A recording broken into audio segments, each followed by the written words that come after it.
हम अपने unit number 4 mental health nursing की शुरुआत करते हैं, जो कि हमारे साथ mental and behavioural problem and it's relationship है। मतलब ये है कि इसमें हम मेंटल और बिहेवियर से रिलेटेड जितने भी प्रॉब्लम हैं उसके हवाले से बात करेंगे, और इसके साथ साथ इन दोनों का आपस में क्या रिलेशनशिप है, हमारे माइंड का हमारे बिहेवियर के साथ क्या रिलेशनशिप है, तो इस पर हम डिटेल के साथ बात करेंगे। आज के यूनिट में जो है हमारे साथ दो सेक्शन है। एक हमारे साथ कॉग्निटिव बिहेवियर थेरेपी है, ठीक है, एक सेक्शन, और दूसरा सेक्शन हमारे साथ एंगर मैनेजमेंट का है।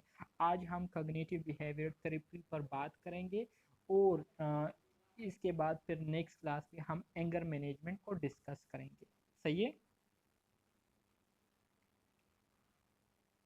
सो कॉग्निटिव बिहेवियर थेरेपी, अगर आपको याद हो तो इससे पहले क्लासेस में मैंने आपको कग्निटिव या कग्निशन के बारे में कुछ बताया था कि जहाँ पर भी आपको वर्ड कग्निशन या कग्निटिव आ जाए तो आप लोगों ने समझ जाना है कि इसका ताल्लुक हमारे ब्रेन के जितने भी एबिलिटीज़ है उससे है, हमारे माइंड के जितने भी फंक्शन है उससे है।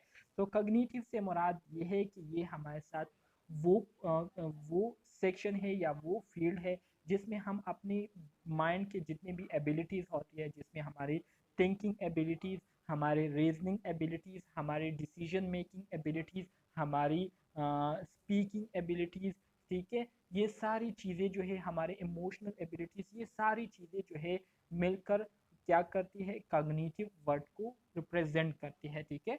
तो कॉग्निटिव ये हमारे साथ एक हो गया। दूसरा हमारे साथ यहाँ पर वर्ड आया है बिहेवियर, और तीसरा हमारे साथ वर्ड आया है थेरेपी। तो कॉग्निटिव का मैंने आपको बताया कि सेट ऑफ माइंड प्रॉपर्टीज या माइंड एबिलिटीज या फंक्शन या करेक्टरिस्टिक्स, हमारे माइंड के जितने भी करेक्टरिस्टिक्स है तो उसका एक मजमुआ, उसका सेट बनाकर उसके बारे में जब हम बात करते हैं तो इसको हम कॉग्निशन या कॉग्निटिव कहते हैं। बिहेवियरल से मुराद हमारा जो रवैया होता है, ठीक है। तो हमारे कग्निशन की वजह से, हमारी कग्निटिव एबिलिटीज के बेस पर हम जिस तरह से बर्ताव करते हैं, ठीक है, तो इसको हम कग्निटिव बिहेवियर कहते हैं। इसी तरह से अगर यही कग्निटिव बिहेवियर एबनॉर्मल हो तो इसके लिए फिर हमें ट्रीटमेंट की ज़रूरत पड़ती है। इसको नॉर्मल करने के लिए फिर हमें थेरेपी की ज़रूरत पड़ती है। तो इस वजह से यहाँ पर आपको सेक्शन टाइटल दिया गया है कॉग्निटिव बिहेवियर थेरेपी।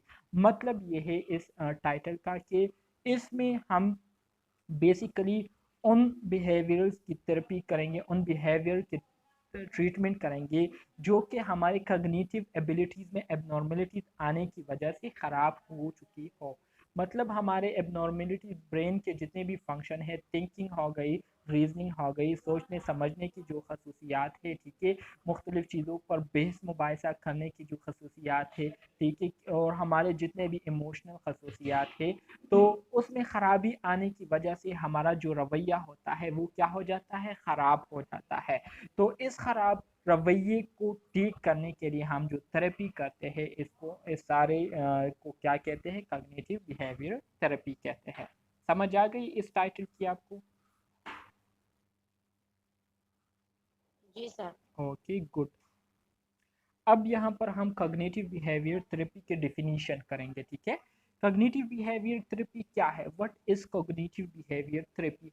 अगर कोई डॉक्टर जो है आपसे पूछे कि कॉग्निटिव बिहेवियर थेरेपी क्या है या कॉग्निटिव बिहेवियर थेरेपी किसे कहते हैं, तो आप लोगों ने सिंपल ही उनको आपने क्या करना है, जवाब देना है, जैसे मैं आपको अभी बताऊंगा। Is a type of psychotherapeutic treatment that help people learn how to identify and change destructive or disturbing thoughts patterns that have a negative influence on behavior or emotions.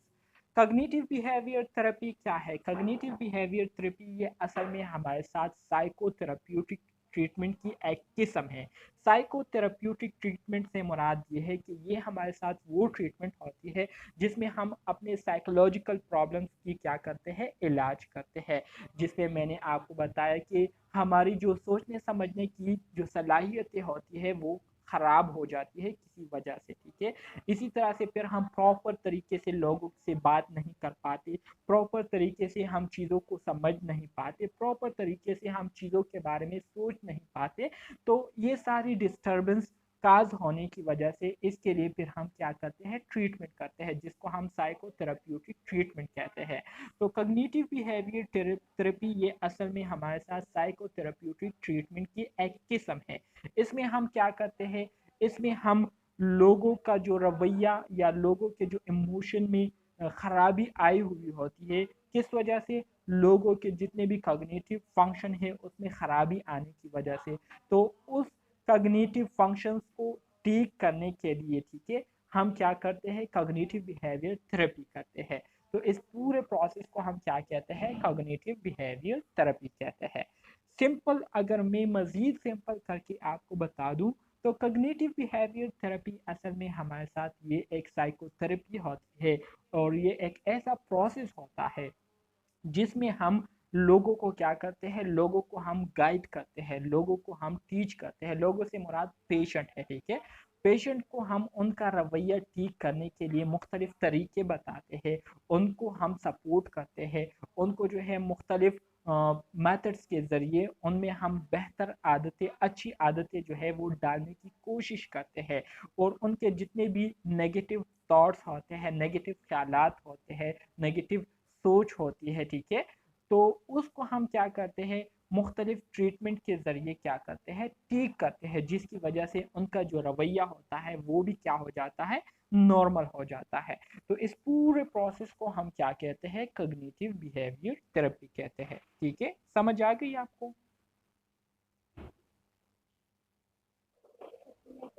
Okay ji, good. Good good. तो इसको हम क्या कहते हैं, cognitive behaviour therapy कहते हैं। इसी तरह से नीचे अगर डिफिनीशन देखें तो यही बात इसी डिफिनीशन में भी कही गई है कि cognitive behaviour therapy is a form of psychotherapy. It is a process of teaching, coaching and reinforcing positive behaviour.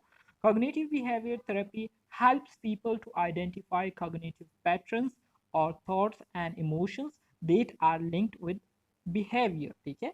Cognitive behaviour therapy ये असल में हमारे साथ साइकोथेरेपी की एक किस्म है। ये असल में हमारे साथ एक ऐसा प्रोसेस होता है जिसके ज़रिए हम क्या करते हैं, जिसके ज़रिए हम अपने पेशेंट्स को टीच करते हैं, उनको मुख्तलिफ तरीके सिखाते हैं, उनको मुख्तलिफ तरीके जो है बताते हैं, इसी तरह से उनको कोच करते हैं, उनको जो है पॉजिटिव रवैया इख्तियार करने के लिए रेनफोर्स करते हैं, मजबूर करते हैं, ठीक है। तो ये प्रोसेस जो है हम कॉग्निटिव बिहेवियर थेरेपी में करते हैं। इसी तरह से कॉग्निटिव बिहेवियर थेरेपी ये एक ऐसा अमल है, ये एक ऐसी ट्रीटमेंट होती है जिसके ज़रिए हम लोगों के जितने भी नेगेटिव कॉग्निटिव पैटर्न्स होते हैं, मतलब उनके जितने भी माइंड फंक्शन एबनॉर्मल हुए होते हैं, तो उसको क्या करते हैं, उस एबनॉर्मल पैटर्न्स को आइडेंटिफाई करने की कोशिश करते हैं, और इसी तरह से उनके जितने भी मिसकंसेप्शन बने हुए होते हैं, उनके जितने भी एबनॉर्मल इमोशन होते हैं, तो उसको हम क्या करते हैं, नॉर्मलाइज करते हैं। और इसको हम नॉर्मलाइज जब कर लेते हैं तो इसकी वजह से उन लोगों का जो रवैया होता है वो भी क्या हो जाता है, नॉर्मल हो जाता है। तो इस किस्म की जो थेरेपी होती है, इस किस्म की थेरेपी को हम क्या कहते हैं, कोग्निटिव बिहेवियर थेरेपी कहते हैं, ठीक है। अगर आपको कोग्निटिव वर्ड की समझ आती हो, आपको मतलब का पता हो, अगर आपको बिहेवियर का पता हो कि बिहेवियर से क्या मुराद है, तो फिर आपके लिए इसको समझना बहुत ज़्यादा आसान हो जाएगा। कॉग्निटिव से आपने ये मुराद लेना है कि हमारे ब्रेन के जितने भी फंक्शन है, मतलब सोचने समझने की जो सलाहियतें हैं, मुख्तलिफ चीज़ों के बारे में रीजनिंग करने की, बहस मुबाहिस करने की जो सलाहियतें हैं, डिसीजन लेने की या डिसीजन मेकिंग की जो एबिलिटीज़ है, हमारे जो इमोशनल एबिलिटीज़ है, ठीक है, ये सारी चीज़ें कॉग्निटिव में आ जाती है। और बिहेवियर से मुराद रवैया है, थेरेपी से मुराद ट्रीटमेंट। तो वो थेरेपी जिसमें हम अपने माइंड, अपनी साइकी और अपने बिहेवियर को क्या करते हैं, उसका इलाज करते हैं, तो इसको हम कॉग्निटिव बिहेवियर थेरेपी कहते हैं। मज़ीद आगे बढ़ते हैं, आ जाते हैं नेक्स्ट स्लाइड पर। एरोन बिक was a psycho analytic psychotherapist. Aaron बिक कौन थे? एरोन बिक जो थे ये असल में एक साइको एनालिटिक साइकोथेरेपिस्ट थे। साइको एनालिटिक किसे कहते हैं? साइको एनालिटिक से मुराद ये है कि ये एक ऐसे साइकोथेरेपिस्ट थे जो कि हमारे माइंड के जितने भी फंक्शन है उस फंक्शन पर क्या करते थे, उस पर एनालिसिस करते थे। मतलब अगर किसी पेशेंट की सोचने समझने की सलाहियत ख़राब हुई है तो उसके पीछे क्या वजह है, किस वजह से इनकी जो सोचने समझने की सलाहियतें हैं वो ख़राब हुई है, कैसे ख़राब हुई है, किस चीज़ की वजह से ख़राब हुई है, क्यों ख़राब हुई है, कब से ख़राब हुई है। तो इन सारी चीज़ों पर सोच विचार करना, इन सारे क्वेश्चंस को आइडेंटिफाई करना, इसके जवाब ढूंढना, इसको क्या कहते हैं, इसको एनालिसिस कहते हैं। तो ये क्या थे, साइको एनालिटिक थे और साइको थेरेपिस्ट थे। माइंड से रिलेटेड जितने भी एबनॉर्मेलिटीज थे, जितने भी डिसऑर्डर थे, तो उसका जो ट्रीटमेंट किया जाता है या जो ट्रीटमेंट करने वाले होते हैं उसको हम क्या कहते हैं, साइको थेरेपिस्ट कहते हैं। ठीक है। तो एरोन बिक ये एक साइको एनालिटिक भी थे और साइको थेरेपिस्ट भी थे। एमसीक्यूज में आपसे इसके हवाले से पूछ सकते हैं, तो इसको आप लोगों ने याद रखना है कि एरोन बिक साइको एनालिटिक भी थे और थेरेपिस्ट भी थे। In early 1960, Aaron Beck developed an approach known as cognitive therapy as a result of his research on depression. 1960 के शुरुआत में एरोन बिक जो थे ये डिप्रेशन पर रिसर्च कर रहे थे। रिसर्च करने के दौरान जब उन्होंने डिप्रेशन पर रिसर्च किया तो रिसर्च करने के दौरान उन्होंने जो है एक थेरेपी दरियाफ्त की, एक थेरेपी जो है डिस्कवर्ड की, जिसको उन्होंने नाम दिया कॉग्निटिव थेरेपी। ठीक है, कॉग्निटिव थेरेपी का नाम उन्होंने उस थेरेपी को दिया जो कि डिप्रेशन पर रिसर्च करने के दौरान उन्होंने क्या किया था, दरियाफ्त किया था। इसी तरह से मज़ीद आगे बढ़ते हैं। Big cognitive triad. Big cognitive triad से मुराद ये है कि एरोन बिग जो थे इन्होंने कॉग्निटिव डिसऑर्डर या कॉग्निटिव जितने भी एबनॉर्मेलिटी थे उसको जो है तीन कैटेगरी में क्या किया था, क्लासिफाई किया था। Triad mean, try mean three. ठीक है। तो cognitive triad include three type of cognitive distortion that propose that he proposed cause and maintain depressive symptoms। ठीक है। कॉग्निटिव ट्रायड जो था, बिग एरोन बिग ने कॉग्निटिव ट्रायड को तीन किस्म के कॉग्निटिव डिस्टॉर्शन में क्या किया था, डिवाइड किया था। ठीक है। जिसमें उसने उस बीमारियों के जो काजिज है उसके हवाले से भी मेंशन किया था और इसके साथ साथ उन बीमारियों के जितने भी डिप्रेसिव सिम्टम्स है तो उसके हवाले से भी मेंशन किया था। ठीक है। The negative cognitive distortion are about self, the world and the future. और इसी तरह से ये नेगेटिव डिस्टॉर्शन उन्होंने जो प्रोपोज किए थे, उन्होंने जो प्रेजेंट किए थे, तो ये असल में सेल्फ के हवाले से उन्होंने पेश किए थे, वर्ल्ड के हवाले से उन्होंने पेश किए थे और फ्यूचर के हवाले से। मिसाल के तौर पर एक पेशेंट जो है वो मेंटली तौर पर एबनॉर्मल है, तो मेंटली तौर पर एबनॉर्मल होने की वजह से वो अपने बारे में क्या सोचते हैं, तो इस वजह से इन्होंने इसको वर्ड, इसके लिए वर्ड सेल्फ यूज़ किया कि एक एबनॉर्मल जो जहनी तौर पर एबनॉर्मल होते हैं तो उनका अपने बारे में क्या सोच होती है, वो अपने बारे में क्या परसेप्शन रखते हैं। ठीक है। इसी तरह से वो दुनिया वालों के बारे में क्या सोचते हैं, उनके दुनिया वालों के बारे में क्या ख्यालात होते हैं, तो इसके लिए उन्होंने वर्ड वर्ल्ड का यूज़ किया। और इसी तरह से उनका जो है अपने फ्यूचर के बारे में क्या परसेप्शन होता है जो कि जहनी तौर पर बीमार होते हैं। ठीक है। तो ये तीन बुनियादी चीज़ें जो है एरोन बेक ने अपनी जो रिसर्च है कॉग्निटिव ट्रायड है उसमें मेंशन किए थे। तो इसको भी आगे हम अब डिटेल के साथ डिस्कस करेंगे। आपको समझ आ रही है इन चीज़ों की कि नहीं? अच्छा जी, अगर किसी जगह पर आपको समझ ना आती हो या कंफ्यूजन का शिकार हो तो काइंडली आप लोगों ने मुझे मेंशन करना है ताकि मैं आपकी कंफ्यूजन मुकम्मल तौर पर जो है वो ख़त्म कर सकूँ। ठीक है। तो मज़ीद आगे बढ़ते हैं। सर आगे करिए। A depressed client may enter therapy with negative belief like I am worthless self. People don't like me and I don't do my job well. World and things will never change. इसी तरह से जो depress patient होते हैं उनके हवाले से आपको यहाँ पर मेंशन किया गया है कि जो पेशेंट डिप्रेस होते हैं तो ज़्यादातर जो डिप्रेशन का शिकार पेशेंट होते हैं तो उनका जो है अपने बारे में जो नेगेटिव थॉट्स होते हैं, जो नेगेटिव ख्यालात होते हैं वो यही होते हैं कि वो ये सोचते हैं कि आई एम वर्थलेस, मैं किसी भी काम का नहीं हूँ, मैं निकम्मा हूँ। ठीक है। मैं मुफ्त खोर हूँ, मैं किसी भी चीज़ को करने के काबिल नहीं हूँ, ठीक है। वो अपने आप को जो है इस तरह से सोचते हैं, अपने बारे में उनकी जो परसेप्शन होती है वो यही होती है। इसी तरह से people don't like me and I don't do my job well. लोग जो है वो मुझे पसंद नहीं करते और मैं अपना काम जो है अच्छे तरीके से नहीं कर पाता हूँ। तो ये उनका जो है लोगों के बारे में सोच होती है कि लोग जो है मेरे बारे में ये सोचते हैं, जो कि हकीकत में ठीक वो नहीं सोच रहे होते, ठीक है।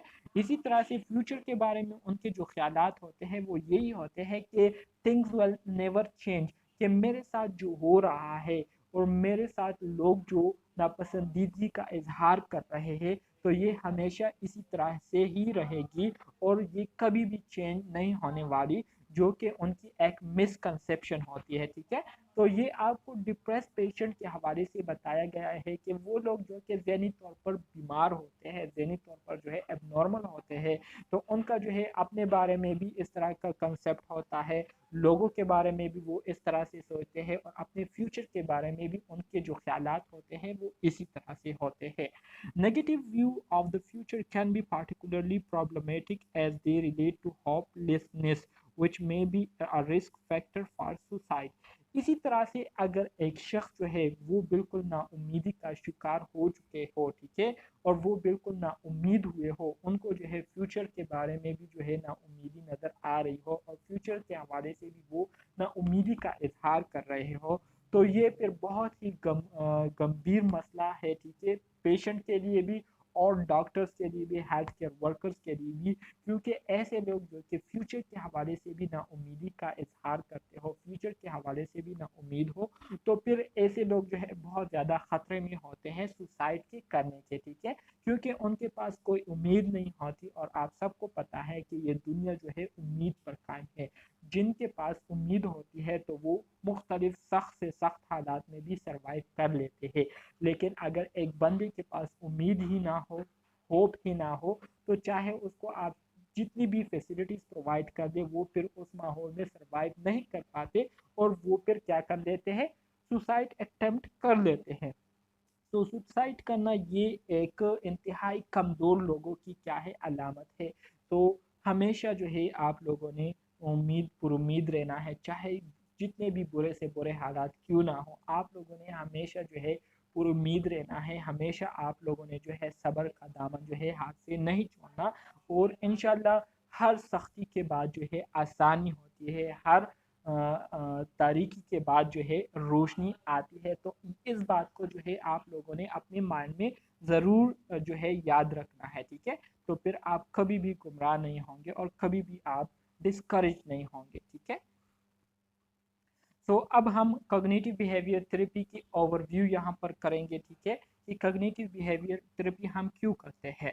Cognitive behaviour therapy focuses on changing the automatic negative thought that can contribute to and worsen emotional difficulties, depression and anxieties.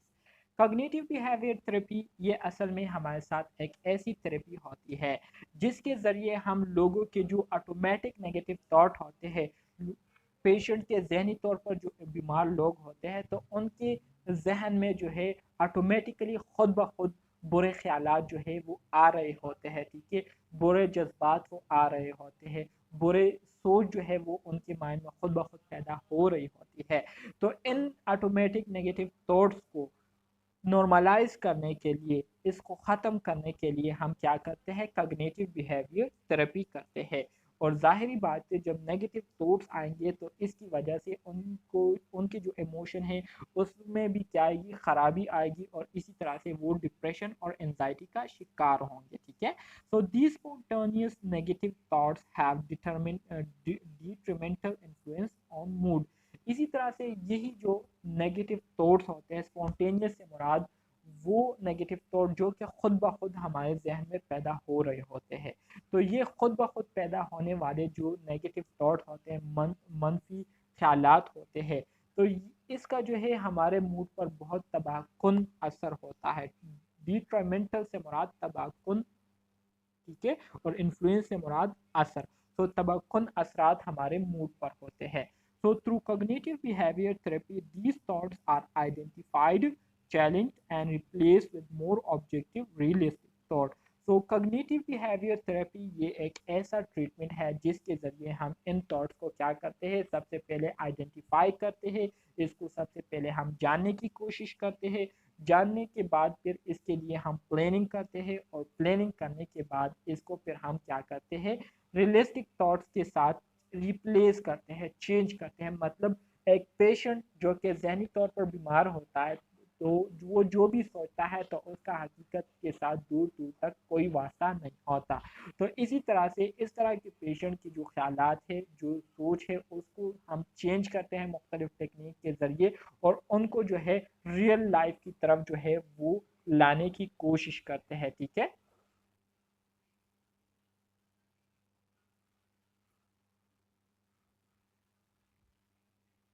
इसी तरह से cognitive behavior therapy focuses on thinking or cognitive patterns and then look at how we feel by thinking in a specific way and then focuses on how we behave in certain way। इसी तरह से cognitive behavior therapy के ज़रिए हम क्या करते हैं, अपनी जो थिंकिंग है, अपने जो cognitive patterns है, ठीक है, तो उस पर हम क्या करते हैं, उस पर फिर हम सोच विचार करते हैं, उसको फिर हम इम्पोर्टेंस देते हैं, अहमियत देते हैं और कॉग्निटिव बिहेवियर थेरेपी के ज़रिए हम अपनी थिंकिंग और कॉग्निटिव पैटर्न्स को आइडेंटिफाई करते हैं कि किस तरह से हम चीज़ों के बारे में सोच रहे हैं और किस तरह से हम चीज़ों के बारे में फील कर रहे हैं और इसी सोचने की वजह से, फील करने की वजह से हमारा बिहेवियर पर इसका क्या असरात जो है मुरतब हो रहे हैं। तो ये सारी चीज़ें जो है हम कॉग्निटिव बिहेवियर थेरेपी के ज़रिए क्या करते हैं, आइडेंटिफाई करते हैं। ठीक है।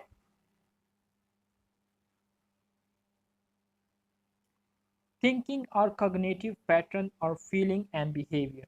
अब हम थिंकिंग, कॉग्निटिव पैटर्न के बारे में बात करेंगे, फीलिंग एंड बिहेवियर के बारे में बात करेंगे कि हमारी थिंकिंग या हमारा जो कॉग्निटिव पैटर्न है, इसके हमारे फीलिंग और बिहेवियर पर क्या असरात है, इसी तरह से हमारी जो फीलिंग है, ठीक है, इसका हमारे बिहेवियर पर क्या असरात होते हैं, इसी तरह से हमारा जो रवैया होता है, तो हमारे रवैये की वजह से हमारी थिंकिंग और कॉग्निटिव पैटर्न किस तरह से मुतासर होती है। तो इसको अब हम अंडरस्टैंड करने की कोशिश करेंगे। बहुत ही ज़्यादा सिंपल है, बहुत ही ज़्यादा आसान है, आप बस थोड़ी सी कंसंट्रेशन दें ताकि आपको इसकी समझ आ जाए। ठीक है। तो थिंकिंग की बात सबसे पहले करेंगे कि थिंकिंग किस तरह से हमारे बिहेवियर को मुतासर करती है, हमारे फीलिंग को मुतासर करती है। तो different people can think differently about the same event. ये तो बिल्कुल वाज़ेह बात है कि एक चीज़ के बारे में मुख्तलिफ लोगों का मुख्तलिफ नज़रिया होता है। मिसाल के तौर पर पोस्ट आर एन है, ठीक है, पोस्ट आर एन जो है आप स्टूडेंट्स के लिए बहुत ज़्यादा जो है इम्पोर्टेंस रखती है, क्योंकि इसकी वजह से आपकी जो फील्ड है, ठीक है, या आपकी जो अभी जो लेवल है, वो बहुत ज़्यादा क्या होगी, इफ़ेक्ट होगी, मुतासिर होगी, बहुत ज़्यादा उसमें इम्प्रूवमेंट आएगी।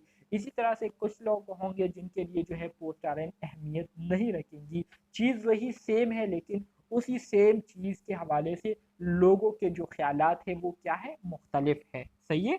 So the way in which we think about an event influences how we feel and how we act।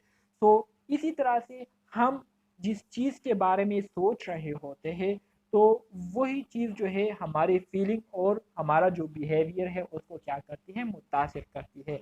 अगर हम एक चीज़ को बहुत ज़्यादा इम्पोर्टेंस दे रहे हैं, ठीक है, एक चीज़ जो है हमारे लिए बहुत ज़्यादा अहमियत रखती है और हम मुसलसल उसके बारे में सोच रहे हैं, तो फिर हमारे दिल में जो है उस चीज़ के लिए जज्बात पैदा हो जाते हैं, हमें उस चीज़ से जो है प्यार हो जाती है, लगाव हो जाती है, मोहब्बत हो जाती है और इसी तरह से फिर उसी चीज़ को हासिल करने के लिए फिर हम क्या करते हैं, प्रैक्टिकली काम करते हैं, प्रैक्टिकली कोशिश करना शुरू कर देते हैं। तो जिस तरह से आप एक चीज़ को सोचेंगे, उसी तरह से आपको जो है उस चीज़ के हवाले से फीलिंग्स भी आप में पैदा होगी और उसी चीज़ के लिए फिर आप उसी तरह से रवैया भी इख्तियार करेंगे जिसके ज़रिए आपको वो चीज़ जो है वो क्या हो, मिल जाती है।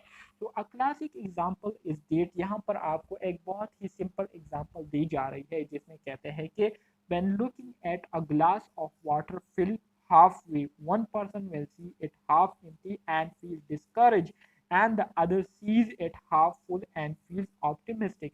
मिसाल के तौर पर दो स्टूडेंट हैं मेरे पास, ठीक है, एक मेरे साथ फरानाज है और दूसरा जो है मेरे साथ राबिया अकबर है। फरानाज जो है उसने जो है अभी अभी जो है डिनर किया है और वो माशाल्लाह से बिल्कुल फुल है, ठीक है। दूसरी साइड पर मेरे साथ राबिया अकबर है जिन्होंने अभी तक जो है डिनर डिनर नहीं किया है और इसके साथ साथ अभी हॉस्पिटल से आई हुई है और बहुत ज़्यादा प्यासी भी है। तो फरहान नाज और राबिया के सामने मैं एक गिलास रखता हूँ जिसमें मैंने पानी जो है वो आधा पानी जो है डाला है, मतलब ग्लास को मैंने हाफ फुल किया हुआ है, मतलब हाफ हाफ उसको उसमें मैंने पानी डाला है। तो जब फरा उस गिलास को देखती है तो फरा कहती है कि ये तो आधा है, ठीक है। मतलब ये है कि फरा जो है ऑलरेडी उन्होंने जो है ड्रिंकिंग की हुई है, पानी पिया हुआ है बहुत, और मतलब उन्होंने खाना भी खाया हुआ है, तो उनको भूख भी नहीं लग रही और प्यास भी नहीं लग रही।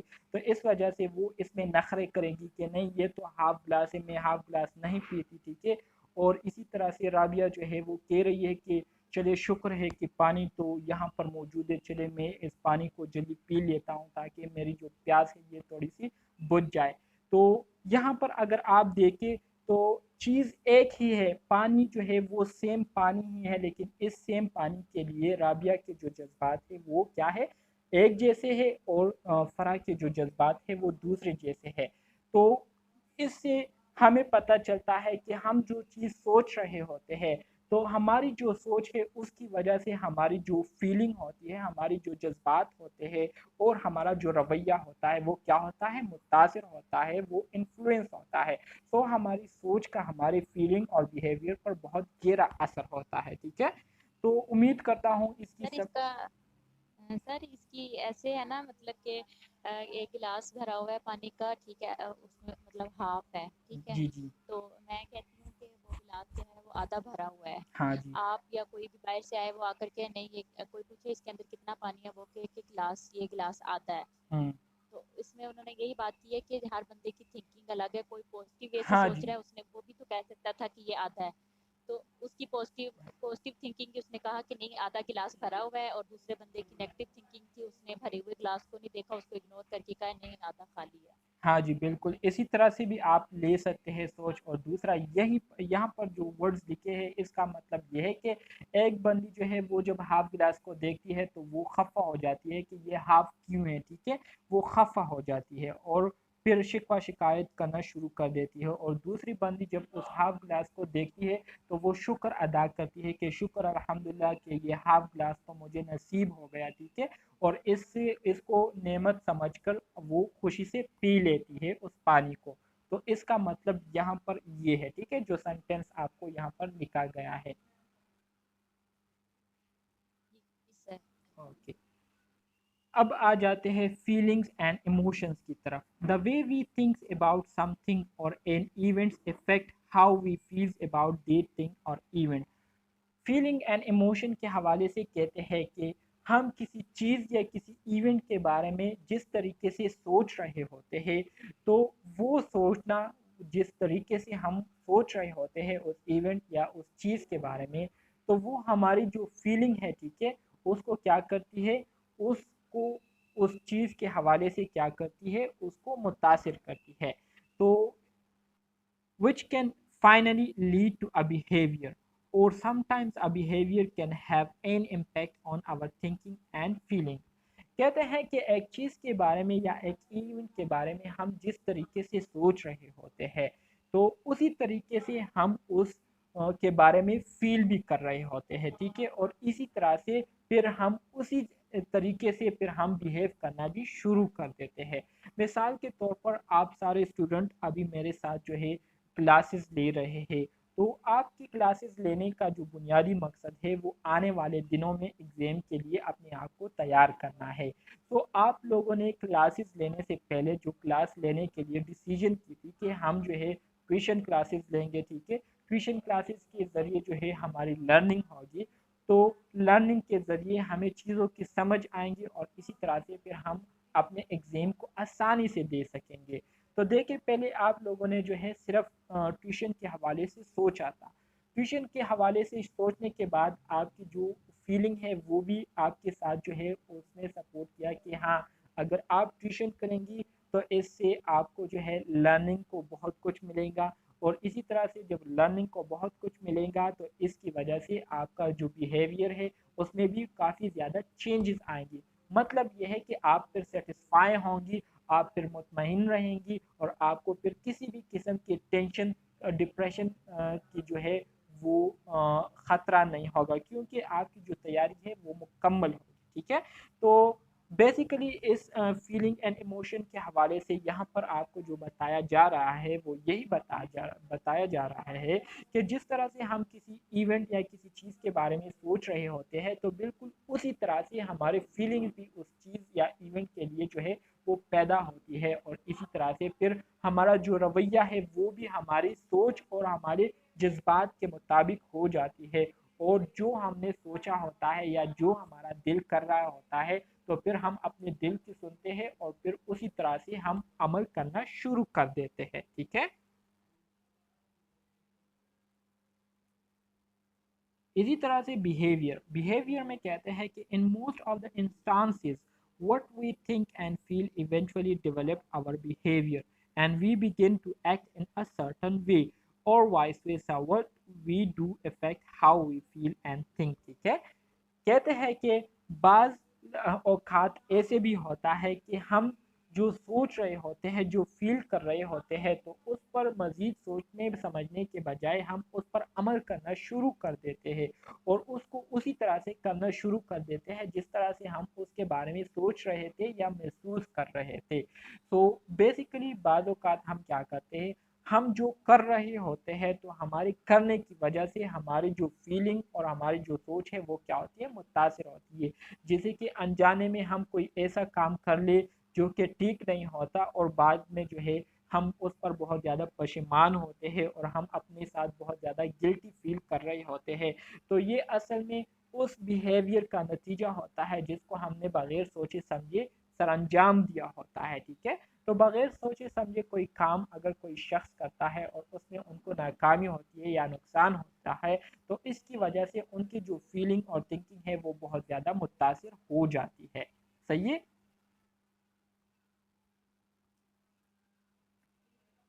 the individual who deal with an upcoming exam by putting off his study until the last minute is likely to experience more distress on the day of the exam than an individual who has studied well in advance. So cognitive behavior therapy helps people to learn new behavior and new ways of coping with events, often involving the learning of particular skills। कहते हैं कि अभी यहाँ पर आप students की example दी जा रही है, आप स्टूडेंट्स मेरे साथ जो है लर्निंग कर रहे हैं, मेरे साथ क्लासेस ले रहे हैं, तो इसका मतलब ये है कि आप लोग एडवांस में एग्ज़ाम के लिए तैयारी कर रहे हैं। आपके एज़ कम्पेयर टू मतलब अगर आपके बजाय अब दूसरे लोगों की मैं बात करूँ, दूसरे स्टूडेंट्स की मैं बात करूँ, तो हो सकता है कि वो इतने सीरियस होकर स्टडी ना कर रहे हो। तो उनके लिए फिर मसला ये होगा कि वो जब एग्ज़ाम आएँगे तो एग्ज़ाम के आने की वजह से वो फिर मुकम्मल डिप्रेशन का शिकार होंगे, मुकम्मल वो डिप्रेस हो जाएँगे। और आपको पता है कि स्ट्रेस में फिर स्टडी जो है वो अच्छे तरीके से नहीं होती, क्योंकि बंदा जो है स्ट्रेस में होता है, उनकी जो कंसंट्रेशन है वो इतनी सही नहीं होती। ठीक है, एज़ कम्पेयर टू उन स्टूडेंट वो स्टूडेंट जो कि स्टार्ट से ही तैयारी कर रहे होते हैं, तो एग्ज़ाम के दिनों में फिर उन पर किसी किस्म की स्ट्रेस, किसी किस्म की एंजाइटी नहीं होती और वो बिल्कुल रिलैक्स बैठे हुए होते हैं और आराम से जो है अपने स्टडी को क्या कर रहे होते हैं, रिवाइज कर रहे होते हैं। तो कॉग्निटिव बिहेवियर थेरेपी का काम क्या है? कॉग्निटिव बिहेवियर थेरेपी जो है सर हम यहाँ पे तो सर यहाँ पे उल्टा होता है। तो जो मतलब मैंने जैसे जितना वो किया है ना, जो उनको पता ही नहीं होता है कि मतलब कितना हमारा रहता है और कितना ज़ाहिर पढ़ा जो नहीं होता हम्म कि कितना हमने पढ़ना है और कितना रहता है। जो जो चीज़ें सुपरफिशियल होती हैं वो लोग पढ़ लेते हैं। हम्म जिसने मतलब शुरू से पढ़ा हुआ है उसको पता होता है मेरा इतना सिलेबस रहता है, जी इतना जी मैंने रात बिल्कुल। को पढ़ना है, इतना मैंने सुबह पढ़ना है, और फिर एग्जाम से पहले भी इतनी टेंशन हो रही होती है। तो नहीं, एक चीज़ ये वो तो एक नेचुरल चीज़ है कि एग्ज़ाम, ज़ाहिर बात है अगर आपने पीएचडी भी एक टॉपिक में की हो फिर भी आप एग्ज़ाम देने जा रहे हो तो तब भी एग्ज़ाम के हवाले से नेचुरली स्टूडेंट पर जो है थोड़ा सा प्रेशर होता है। ठीक है, और वो सिर्फ टेम्परेरी प्रेशर होता है, क्योंकि उनको ऑलरेडी पता होता है कि मैंने इन सारी चीज़ों को पढ़ा हुआ है, और जैसे ही आप एग्ज़ाम के लिए बैठते हैं तो वो सारी चीज़ें आपके सामने इस तरह से आ जाती है जैसे कि किसी ने आपके सामने किताब रखा हो। तो असल में बात ये है कि अगर आप चीज़ों को अभी अंडरस्टैंड करेंगे तो एग्ज़ाम में आप लोगों के लिए इंतहाई आसानी होगी। मज़ीद आगे बढ़ते हैं थेरेपी की तरफ। थेरेपी किसे कहते हैं? थेरेपी का तो ऑलरेडी मैंने आपको बताया है, थेरेपी से मुराद ट्रीटमेंट है, इलाज करना, ठीक है? So beside its special focus on relationship between how we think, feel and behave, the following are fundamental to practice of cognitive behavior therapy. Therapy में क्योंकि हम क्या करते हैं, फोकस करते हैं कि हम जो बिहेव कर रहे हैं, हमारे बिहेवियर का हमारे फीलिंग, हमारे थिंकिंग के साथ क्या रिलेशनशिप है, तो इसके बारे में स्टडी करने के अलावा हम क्या करते हैं, कॉग्निटिव बिहेवियर थेरेपी को हम मंदरजे झेल चीज़ों के लिए यूज़ करते हैं। Qualities of the therapeutic relationship, मतलब ये है कि पेशेंट के साथ हमारा जो थेरेप्यूटिक रिलेशनशिप है तो उसकी क्वालिटी कैसी है, आया पेशेंट हम पर मुकम्मल ट्रस्ट कर रहे हैं या नहीं, आया पेशेंट जो है हमें सपोर्ट कर रहे हैं या नहीं, आया पेशेंट जो है हमारे साथ ट्रीटमेंट के दौरान कोऑपरेट कर रहे हैं या नहीं, तो इसको भी हम आइडेंटिफाई करते हैं। इसके साथ साथ goal setting, cognitive behaviour therapy के ज़रिए हमने अपने लिए जो गोल सेट किए होते हैं तो उसको भी हम देखते हैं कि आया ये गोल जो हमने सेट किए हुए हैं ये अचीवेबल है या नहीं, आया इसको हम अपने पेशेंट पर इम्प्लीमेंट करके इससे हम अपने मकासद को हासिल कर सकते हैं या नहीं, या अपने जो गोल्स है उसमें कामयाबी हासिल कर सकते हैं या नहीं। इसके साथ साथ focus on the present structure, इसके साथ साथ हम कॉग्निटिव बिहेवियर थेरेपी में क्या करते हैं, अपने पेशेंट की जो कंडीशन है, मौजूदा कंडीशन होती है तो उस पर भी हम फोकस करते हैं, मोनिटर करते हैं। इसके साथ साथ स्ट्रक्चरली हम क्या करते हैं, पेशेंट को ट्रीटमेंट दे रहे होते हैं, ठीक है? तो ये सारी चीज़ें कॉग्निटिव बिहेवियर थेरेपी में हमें बहुत ज़्यादा आसान हो जाती है। मजीद आगे बढ़ते हैं। An big observation of depress client revealed that they had a negative bias in their interpretation of certain life events, which contribute to their cognitive distortion. Big called it cognitive therapy because of importance of it places on thinking. It's now known as cognitive behavioral therapy because the therapy employ behavioral techniques as well. ठीक है, कहते हैं कि जब Aaron बिक अपने depress client की treatment कर रहे थे, उनको ऑब्जर्व कर रहे थे, उनकी असेसमेंट कर रहे थे, तो असेसमेंट के दौरान उनको ये पता चला कि हमारे जो डिप्रेस क्लाइंट है इनकी जो इंटरप्रिटेशन है मुख्तलिफ ज़िंदगी में उन्होंने जितना भी सफ़र किया हुआ है, जितना भी एक्सपीरियंस किया हुआ है, तो उन सिचुएशन के हवाले से इनकी जो सोच विचार है वो क्या हुई है, वो नेगेटिव हो चुकी है, मनफी हो चुकी है, ठीक है? जिसकी वजह से उनके जो कॉग्निटिव फंक्शंस है वो भी क्या हुए हैं, उसमें भी खराबी पैदा हो चुकी है। तो बिक ने फिर इस ऑब्जर्वेशन को, इसके लिए जो ट्रीटमेंट डेवलप की थी तो उस ट्रीटमेंट को नाम दिया कॉग्निटिव थेरेपी का। और कॉग्निटिव थेरेपी का नाम इन्होंने इसको इस वजह से दिया था क्योंकि इस थेरेपी में हम पेशेंट की जो थिंकिंग एबिलिटीज़ है उस पर हम बहुत ज़्यादा इम्पोर्टेंस देते हैं, उसको हम बहुत ज़्यादा अहमियत देते हैं, और इसी वजह से इसको फिर जो है कॉग्निटिव बिहेवियर थेरेपी के नाम से जाने लगा, क्योंकि इसके ज़रिए हम लोगों के जो बिहेवियर है उसको भी मुख्तलिफ टेक्निक के ज़रिए क्या करते हैं, इम्प्रूव करने की कोशिश करते हैं। सही है, इसकी समझ आ गई आप स्टूडेंट्स को?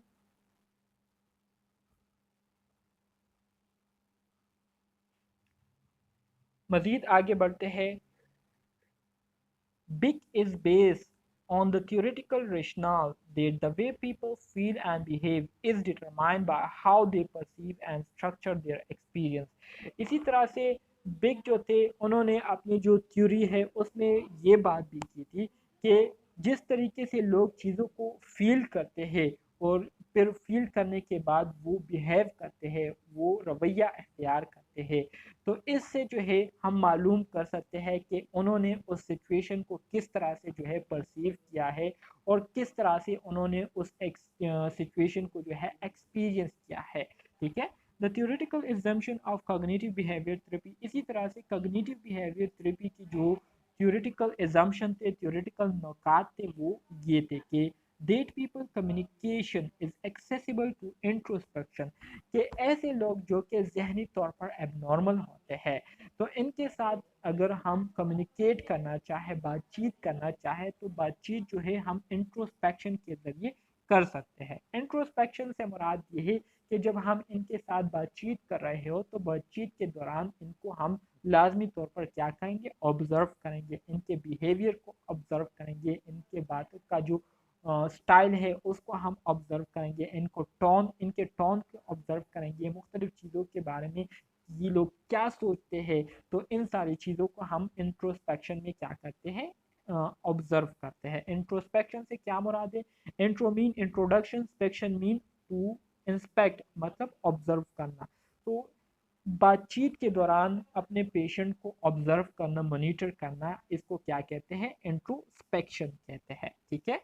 दूसरे नंबर पर क्या आता है, the client believe have highly personal meaning, इसी तरह से पेशेंट जो सोच रहे होते हैं तो उसके पीछे एक बहुत बड़ा राज होता है, उसके पीछे बहुत बड़ा मतलब होता है, तो उस मतलब को भी हमने खुद ब खुद जो है आइडेंटिफाई करना होता है, और ऐसे नहीं हो सकता कि उस बात के पीछे जो मतलब है वो भी आपको पेशेंट खुद बताए। ठीक है, ऐसे नहीं हो सकता।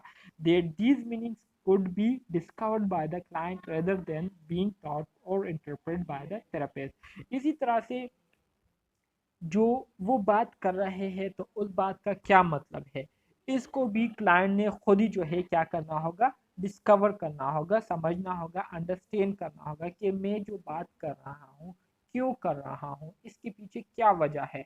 तो ये भी क्या करना है, ये भी क्लाइंट ने खुद करना होगा। ठीक है। और जो थेरेपिस्ट होते हैं, जो केयर टेकर होते हैं, तो उनको जो है इस बात की इजाज़त नहीं है कि वो इस दौरान अपने पेशेंट के साथ जो है इंटरप्ट करे, उसको डिस्टर्ब करे, या उनकी जो बातें हैं उनके मतलब जो है उनको बताए। ठीक है।